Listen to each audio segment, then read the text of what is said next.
أعوذ بالله من الشيطان الرجيم. أعوذ بالله من الشيطان الرجيم. بسم الله الرحمن الرحيم. بسم الله الرحمن الرحيم. يا أيها الذين آمنوا إذا ناجيتم الرسول فقدموا بين يديه يا أيها الذين آمنوا إذا ناجيتم الرسول فقدموا بين يديه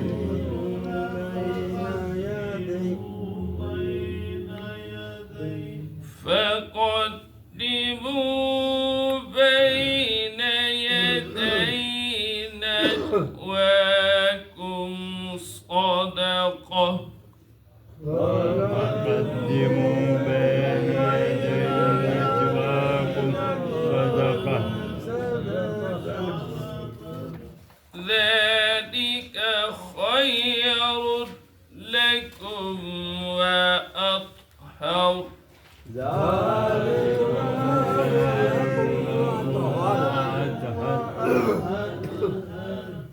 فإن لم تجدوا فإن الله غفور رحيم. فإن لم تجدوا فإن الله غفور رحيم.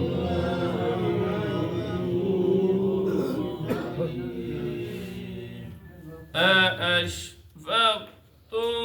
أن تقدموا بين يدي نجواكم صدقات وأشفقتم أن تقدموا بين يدي نجواكم صدقات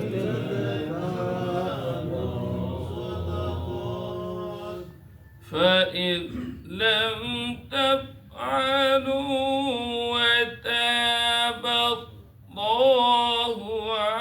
عليكم فأقيموا الصلاة وآتوا الزكاة وإذا تفعلوا وتاب الله عليكم فأقيموا الصلاة وآتوا الزكاة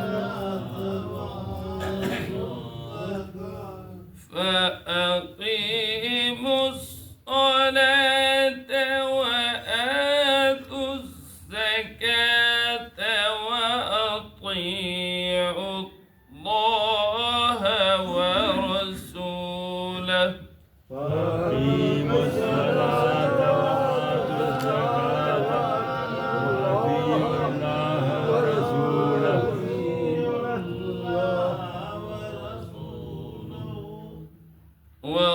والله خبير بما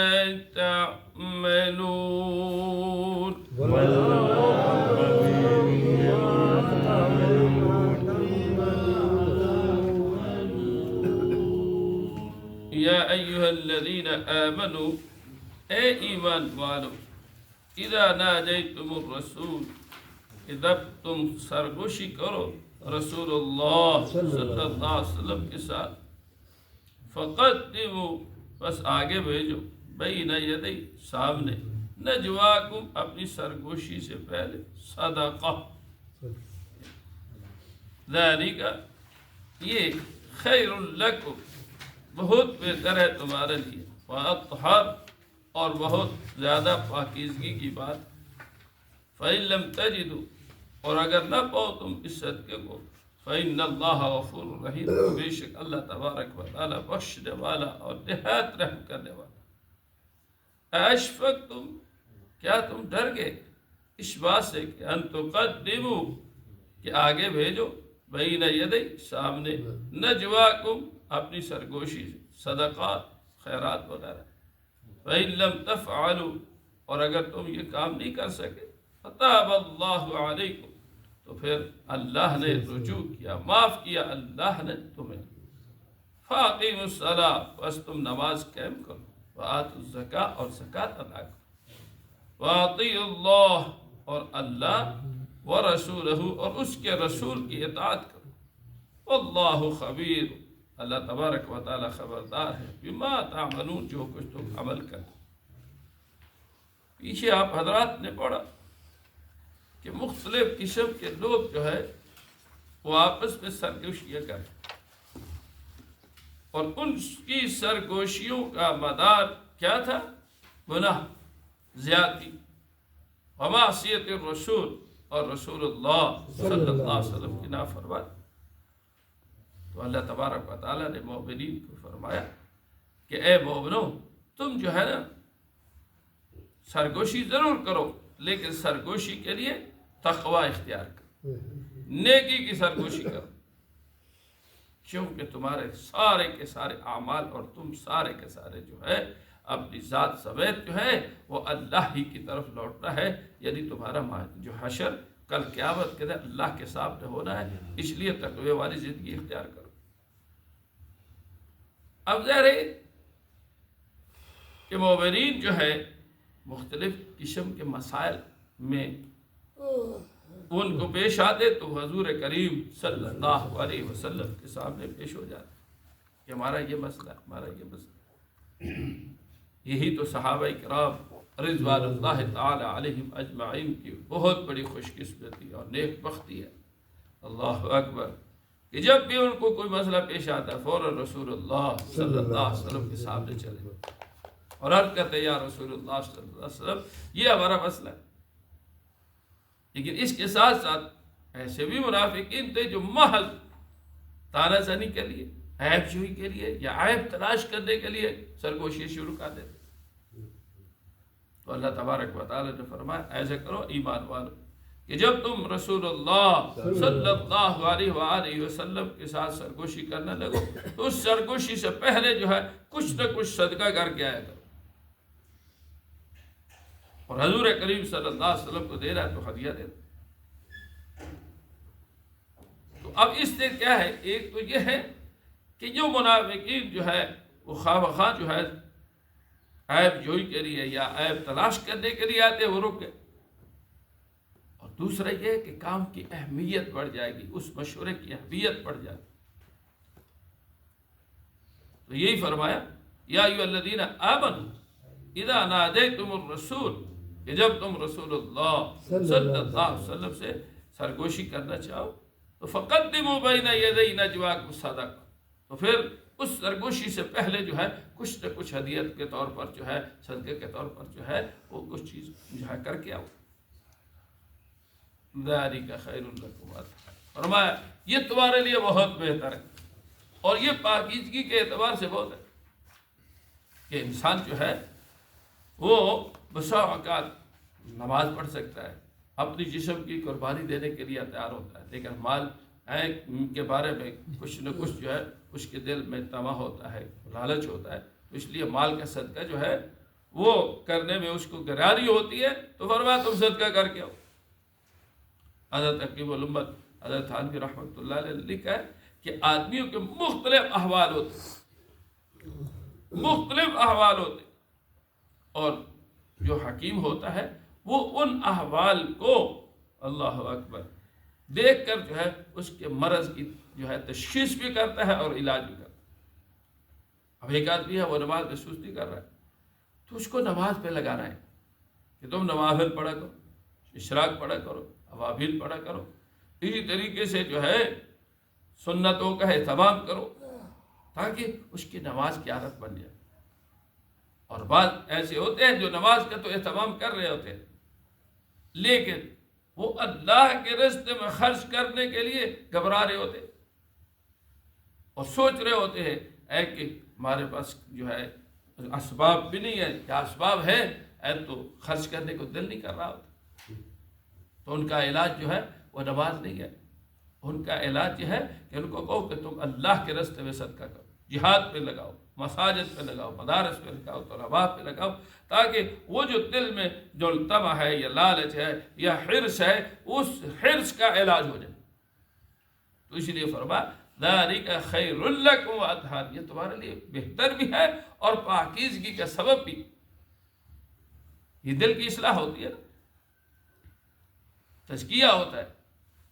جس طرح نماز سے تزکیہ ہوتا ہے، تلاوت سے تزکیہ ہوتا ہے، ذکر اذکار سے تزکیہ ہوتا ہے، اسی طرح صدقات و خیرات سے بھی انسان کا جو تزکیہ ہوتا ہے۔ دل میں جو حرص ہے، جو لالچ ہے اور جو طمع ہے، اس کا علاج جو ہے وہ یہ ہو رہا ہوتا ہے۔ اور اللہ نے اس آیت کے بعد نازل کرنے کے ساتھ ساتھ پوری امت قیامت تک کے لیے، کیونکہ قرآن ہدایت ہے تو اس کے لیے کیا فرمایا کہ تم جو ہے ایسا کام کرو۔ لیکن فرمایا فَإِن لَمْ تَجِدُوا، اور اگر تم واقعی نہیں پاتے ہو تو وَإِنَّ اللَّهَ غَفُورٌ رَحِيمٌ، کہ بے شک اللہ تبارک و تعالیٰ جو ہے بخشنے والے ہیں، رحم کرنے والے۔ مسلمانوں کے چوتھے خلیفہ حضرت علی رضی اللہ تعالی عنہ فرماتے ہیں کہ قرآن مجید کی ایک آیت ایسی ہے کہ جس پر صرف اور صرف نزول کے بعد میں نے عمل کیا اور اس کے بعد جو ہے وہ آیت منسوخ ہو گئی، میرے بعد بھی کسی نے نہیں کیا، یعنی میرے سے پہلے بھی کسی نے نہیں کیا اور میرے سے بعد میں، اور وہ یہ آیت ہے کہ حضرت علی رضی اللہ تعالی عنہ کی عادت شریف آتی کہ جب بھی رسول اللہ صلی اللہ علیہ وسلم سے کچھ نہ کچھ سوال کرنا ہوتا تو اس سے پہلے جو ہے صدقہ اور خیرات یعنی ہدیے کے طور پر جو ہے حضور کریم صلی اللہ علیہ وسلم کے گھر میں کوئی چیز بھیج دیتا۔ صدقہ تو حضور صلی اللہ علیہ وسلم کو لگتا نہیں، تو ہدیے کے طور پر بھیج دیتے یا عام غرباء میں صدقہ کر کے آتے تاکہ اس آیت پہ عمل ہو۔ حضرت علی رضی اللہ عنہ مختلف قسم کے سوالات،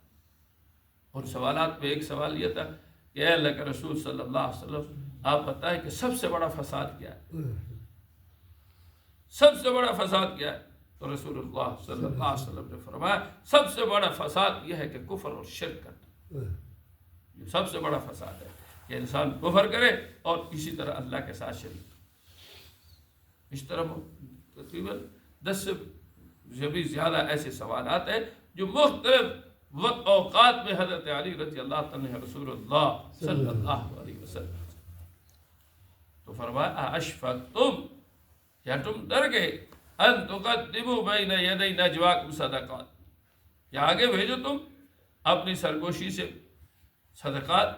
یعنی سرگوشی کرنے سے پہلے جو ہے صدقات کو بھیجو، تو آپ ڈر گئے۔ اب ظاہر ہے کہ منافقین تو ویسے چلے گئے اور جو غرباء صحابہ کرام تھے ان کے پاس جو ہے ایسے اتنے پیسے وہ سطح ہی نہیں تھی کہ وہ کہتے، تو فرمایا فَإِن لَمْ تَفْعَلُوا فَتَابَ اللَّهُ عَلَيْكُمْ،